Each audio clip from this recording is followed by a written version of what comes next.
I have a really interesting coin to show you today. It is a coin from ancient Egypt. In fact, it is a piece from the first pharaoh of the very last dynasty, called the Ptolemies. The Ptolemies were not natives to Egypt, they were Greeks. Alexander the Great conquered Egypt in his campaigns of 332 BC, and after his sudden death at his early 30s, one of his generals, Ptolemy I, took control of Egypt for himself. But instead of simply showing this very pretty coin, explaining the designs in it, and that's it, how about we have a quick look on how Ptolemy introduced coinage to Egypt and how he used coins as propaganda. He was likely one of the smartest of Alexander's companions.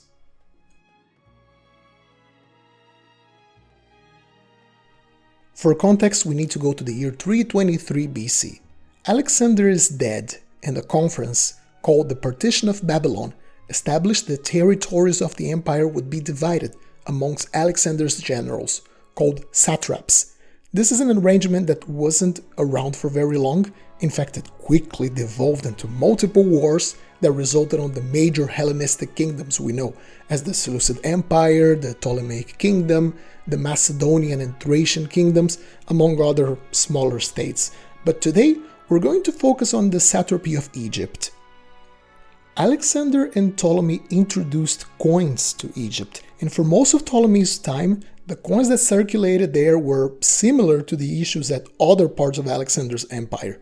What you have on screen now is the typical silver tetradrachm struck on Egypt from Alexander's death in 323 BC all the way to around 305 BC, featuring on the obverse the head of Hercules, wearing the skin of the Nemean lion, and on the reverse, Zeus, the king of the Greek gods, sitting on his throne, holding an eagle and a scepter, and the name of Alexander right next to him. You could pick up this coin, go into any other of Alexander's territories, and it would probably be well received because people were used to this coin. Around the years 306 or 305 BC, however, Ptolemy felt his position was secure enough for him to start experimenting with introducing his own imagery on coinage, and this is one of the designs he came up with. This is one of my favorite Hellenistic coins, so let's explore this design in depth and see what kinds of new visuals it had, because there were many.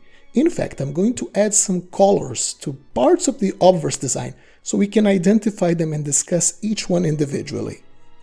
To begin, in white, we have the bust of Hercules being replaced with that of Alexander himself. Some argue that the previous coins already had Alexander's face in them. I would personally disagree. Some say it was Hercules with Alexander's facial features, but in the case of this coin, it is certainly Alexander. And we know it's him because of two other visual elements. Highlighted in orange, we can make out he's wearing a diadem, the symbol of kings, as Alexander was the king of Macedon, and in yellow, we see the sacred horns of Ammon, as Alexander was told by an oracle in Egypt that he was the son of the god Ammon. So here we see Alexander in his new deified image, a god. Ptolemy's main propaganda in this obverse, however, comes in replacing the skin of the Nemean lion with an elephant skin, highlighted in green. You see, Ptolemy seems to have distinguished himself during Alexander's campaigns at the borders of India, so by putting the skin of an Indian elephant over Alexander's head, not only he's celebrating Alexander's exploits on the east, but he's also calling the attention to a campaign he excelled at. So smart. We then head to the reverse where we have a complete redesign. Out goes Zeus and in comes his daughter, Athena. This is Athena Alkidemos. Alkidemos stands for defender of the people. In this case, of course, the Greek peoples. The Greek populations were the ruling class of this new Hellenized Egypt, but they were a minority. They were vastly outnumbered by the natives. So here we have a justification of Greek rule. Athena herself, brandishing her shield and spear, blesses the Greeks with power over these territories. Next to her, to the right, we have an eagle, the symbol of Zeus once more, her father, and to the left, we have Alexandros, coin of Alexander. And once more, Ptolemy is using the name of Alexander as a legitimizing factor to his advantage. But there's a curious twist about this reverse. The very first issues of this coin had some longer legends. Let me put a picture of an example on screen so you can see it. On both sides of Athena, we now can read Alexandreion Ptolemaiou, Alexander and Ptolemy. This was a very bold move on Ptolemy's part. He is putting his name next to Alexander's, effectively establishing himself unequal to him. Let's remember, when this coin was struck, Ptolemy was a satrap, not a king.